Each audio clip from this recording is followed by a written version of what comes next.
મેક્સિકોના gulf cost તેના રહસ્યો સહેલાઈથી બહાર પાડતું નથી. અહીં કોએત્ઝાકોઆલ્કોસ નદીના ગાદીદાર પૂર પ્રદેશોમાં ધરતી એક ભૂખી જીવંત વસ્તુ છે. એ ભેજથી શ્વાસ લે છે. તે ભીંજાયેલા માટી અને સડતી વનસ્પતિની સુગંધ બહાર કાઢે છે. 3000 વર્ષ સુધી તેણે આખું સામ્રાજ્ય ગળી લીધું. 1862માં એક ખેડૂતના હથિયારે એવું માનવામાં આવ્યું હતું કે તેણે જમીનમાં દફન થયેલા વિશાળ લોખંડના કડાઈના કિનારે ઘા માર્યો છે. તે ખોદતો રહ્યો, ખજાનો મળવાની આશા રાખી, પણ જેમ જેમ કાદવ દૂર થતું ગયું તેમ તેને પોતાની સામે 5 ફૂટ જેટલી ઊંચાઈ ધરાવતી એક જ બેસાલ્ટના પથ્થરમાંથી ઘડાયેલું ચહેરું અને નિશ્ચળ પથ્થરના આંખોમાં નજર પડતી ગઈ. આ ઓલ્મેકા એટલે કે રબ્બરની જમીનના લોકો વિશેનો પહેલો સંકેત હતો.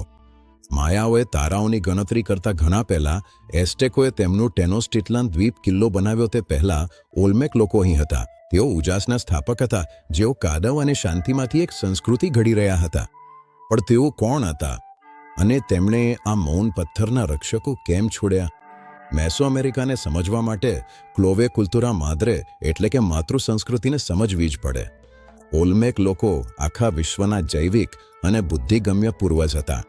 ઈસોપુ 1400થી 400 વચ્ચે તેમણે એવી સત્તાની રચના કરી કે જે 2000 વર્ષ સુધી ટકી રહી. તેઓ ઝિયામેઝ એટલે કે મકાઈની ખેતીમાં પારંગત થનાર પ્રથમ હતા, જેઓ જંગલી ઘાસને એક સામ્રાજ્યના ઉર્જા સ્ત્રોતમાં રૂપાંતરિત કરી દીધું. અને તેમણે ફક્ત ખેતરો જ બનાવ્યા નહીં, તેમણે આખા ખંડની આત્મા ઊભી કરી. વિધિગત બોલ ગેમ, લોહી બલિદાનની કલ્પના, પાંખવાળા સાપની પૂજા અને લાંબા ગણતરીના કેલેન્ડરની ચોકસાઈ, આ બધું અહીંથી જ શરૂ થાય છે. તેઓ પ્રથમ હતા જેમણે ધરતીને પર્વતોમાં ગોઠવી પિરામિડ બનાવ્યા, જે એક પવિત્ર ધરી છે જે પાતાળને આકાશ સાથે જોડે છે.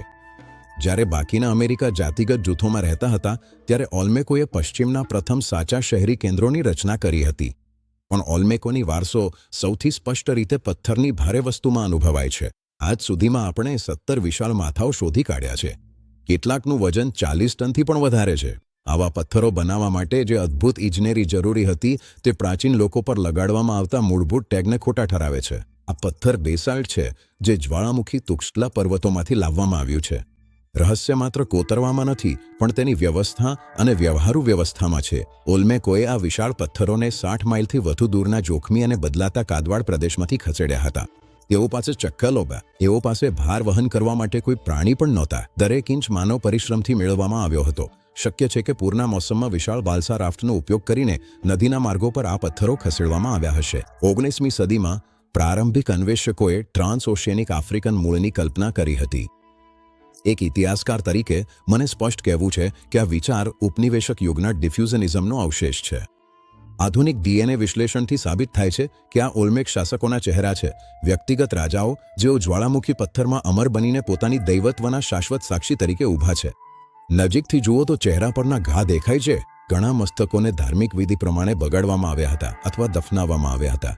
શું આ પ્રાચીન ક્રાંતિ હતી કે સ્મારકનું પવિત્ર બલિદાન? ઓલ્મેક વિશ્વમાં જીવંત અને પથ્થર વચ્ચેની રેખા ક્યારેય સ્થિર નહોતી. ઓલ્મેક માટે જંગલ એ શિકારીઓનું મંદિર હતું. શિખરે ચીપતા રાજા હતો. તેઓ જટિલ શમનવાદનું અનુસરણ કરતા, જેનું કેન્દ્ર નાગવાલ હતું. માણસે પ્રાણી આત્મામાં રૂપાંતર થવાની ક્ષમતા. સોનામાં તેમને કોઈ જાદુ લાગતું નહોતું. તેમનો સૌથી કિંમતી પદાર્થ જેડ હતો, ઠંડો, કઠણ અને જીવન આપતી પાણી તથા નવા મકાઈના રંગ જેવો.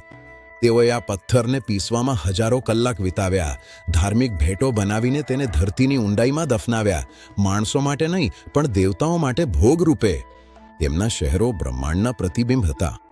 લા વેન્ટામાં આખું સ્થળ સાચા ઉત્તરથી 8 ડિગ્રી પશ્ચિમ તરફ ગોઠવાયું છે, જે તારાઓને ધ્યાનમાં રાખીને જાણબૂજીને કરવામાં આવેલ ગણતરી છે. પૃષ્ઠભૂમિ નીચે તેમણે અત્યાધુનિક ડ્રેનેજ સિસ્ટમો બનાવી, જે અમેરિકા ખંડમાં પ્રથમ હાઇડ્રોલિક એન્જિનિયરિંગ હતું.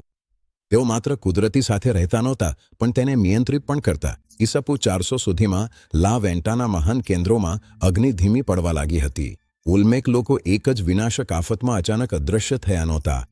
તેના બદલે ધરતી ખસકી ગઈ. જેઓ તેમના વેપાર જાળને પોષતા એવા નદીઓમાં હળવો માટી ભરાવા લાગ્યો. જ્વાળામુખી ભસ્મ અને પર્યાવરણીય પરિવર્તનથી તે અવરોધાઈ ગઈ. ઓલ્મેક લોકો મર્યા નહોતા. તેઓ વિખેરાઈ ગયા. તેમનું લોહી અને તેમના વિચારો બહાર વહેવા લાગ્યા. માયાઓએ તેમની ગણિત વિદ્યા અપનાવી. ઝાપોટેકોએ તેમની લખાણ પદ્ધતિ અપનાવી. એસ્ટેકોએ તેમના દેવતાઓ અપનાવ્યા. મેક્સિકન જમીનમાંથી ઊભી થતી દરેક પિરામિડ ઓલ્મેક મૂળની છાયાની જેમ છે. જ્યારે તમે એક વિશાળ શિલામસ્તકની પથ્થરની આંખોમાં જુઓ છો ત્યારે તમે માત્ર ભૂતકાળને જોતા નથી, તમે અમેરિકન આત્માની શરૂઆતને જોઈ રહ્યા છો. ઇતિહાસ બેસાલ્ટમાં ઉકેલાયેલો છે અને બેસાલ્ટ શાશ્વત છે.